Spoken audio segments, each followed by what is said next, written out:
Perkenalkan, nama saya Safira Ahmad dari Prodi Pendidikan Guru Sekolah Dasar kelas Paralel 2. Video ini dibuat untuk memenuhi tugas UTS mata kuliah Pendidikan Agama Islam. Soal yang pertama, manusia dalam sebuah cangkir.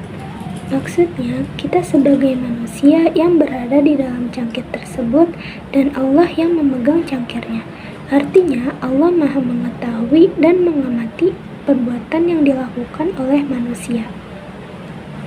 Yang kedua, menjalankan dan meninggalkan ibadah, keduanya ada resiko. Yang pertama, menjalankannya. Ketika kita menjalankan ibadah dan ada orang yang tidak suka, terus dia bilang so alim lah gitu, pokoknya kita mendapat cacian, itu sebuah resikonya. Dan jika kita meninggalkan ibadah juga tentunya mendapat resiko, yaitu kita mendapatkan dosa karena kita tidak mengerjakan ibadah yang diperintahkan oleh Allah. Terus yang ketiga, ibadah kita ibadah butuh, bukan ibadah hamba. Maksud dari ibadah butuh itu ketika kita berdoa hanya ada maunya saja. Misalnya ketika kita mendapat musibah, mendapat bencana, kita itu berdoa. Sedangkan ketika kita baik-baik saja, itu kita lalai, lupa dengan Allah. Nah, sedangkan ibadah hamba yaitu ibadah yang murni dilakukan oleh keikhlasan kita untuk mendapatkan ridho Allah. Yang keempat, jangan terburu-buru terhadap terkabulnya doa dan jangan putus asa jika yang engkau minta itu terlambat. Nah, maksudnya itu dalam kita meminta sesuatu, berdoa sesuatu kepada Allah, itu kita dianjurkan untuk sabar, untuk tidak terburu-buru untuk mendapatkannya. Karena mungkin saja Allah sedang menyiapkan waktu yang lebih baik untuk kita mendapatkan doa tersebut.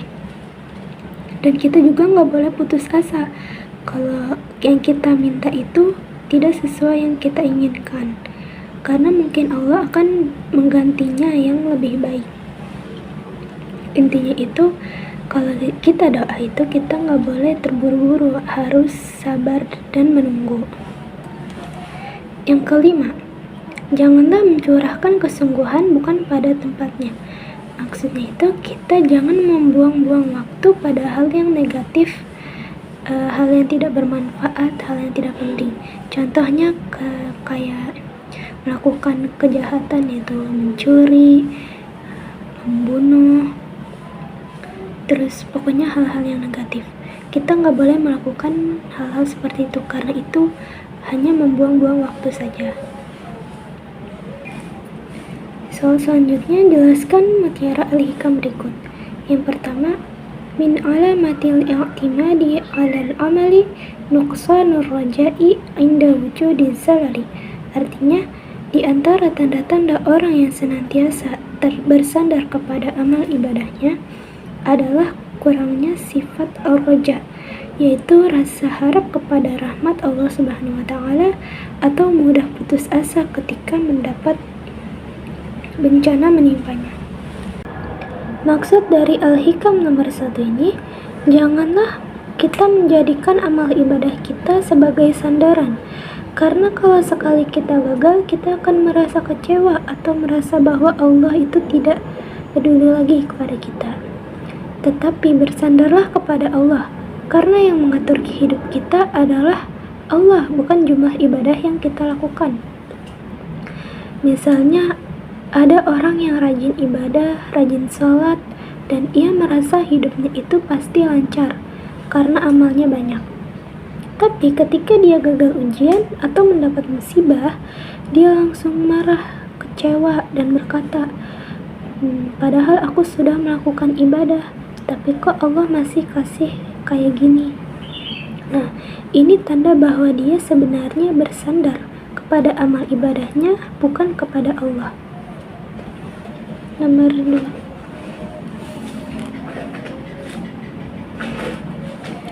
Irfin wujudaka fi ardil khumuli fama nabata mimma lam yudfan lam yatimu natajuhu.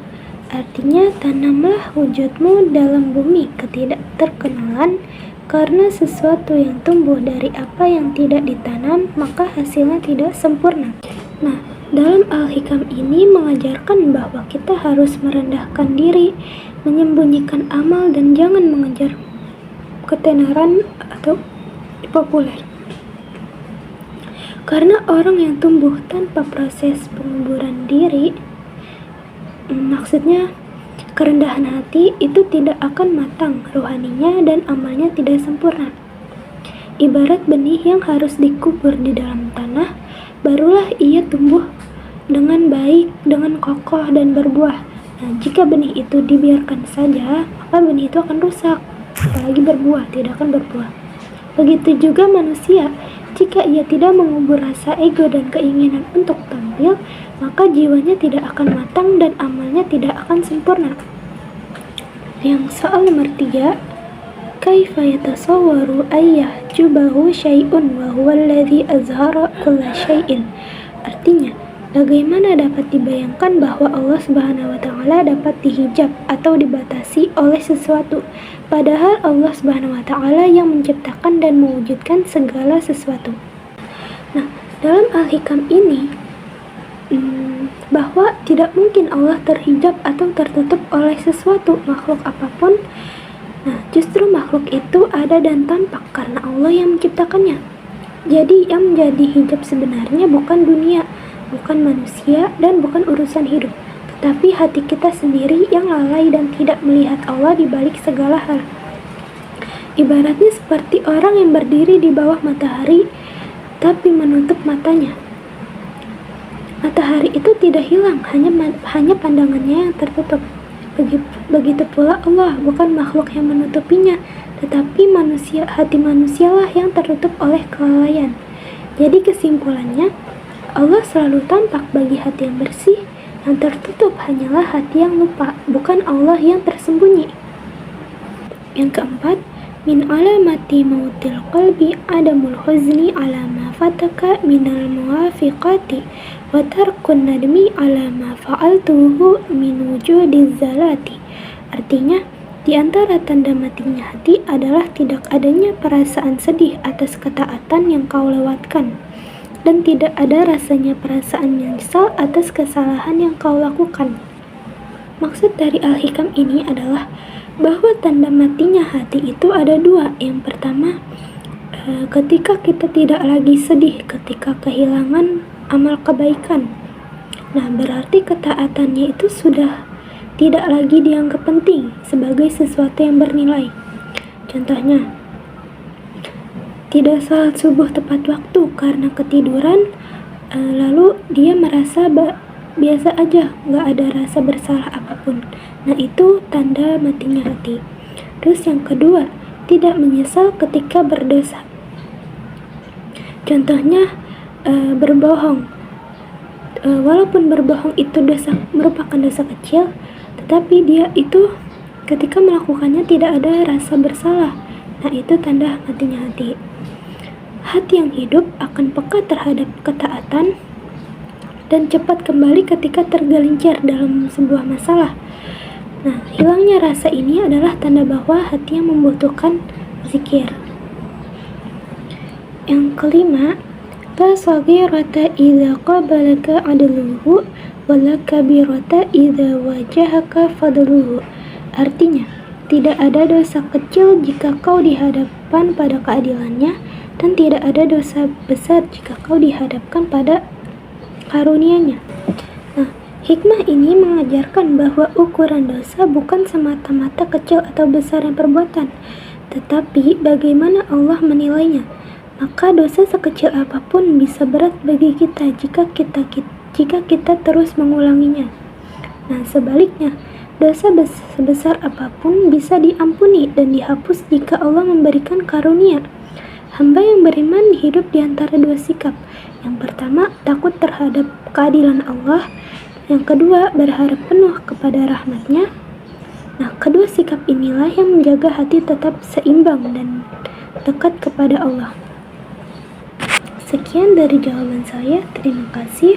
Wassalamualaikum warahmatullahi wabarakatuh.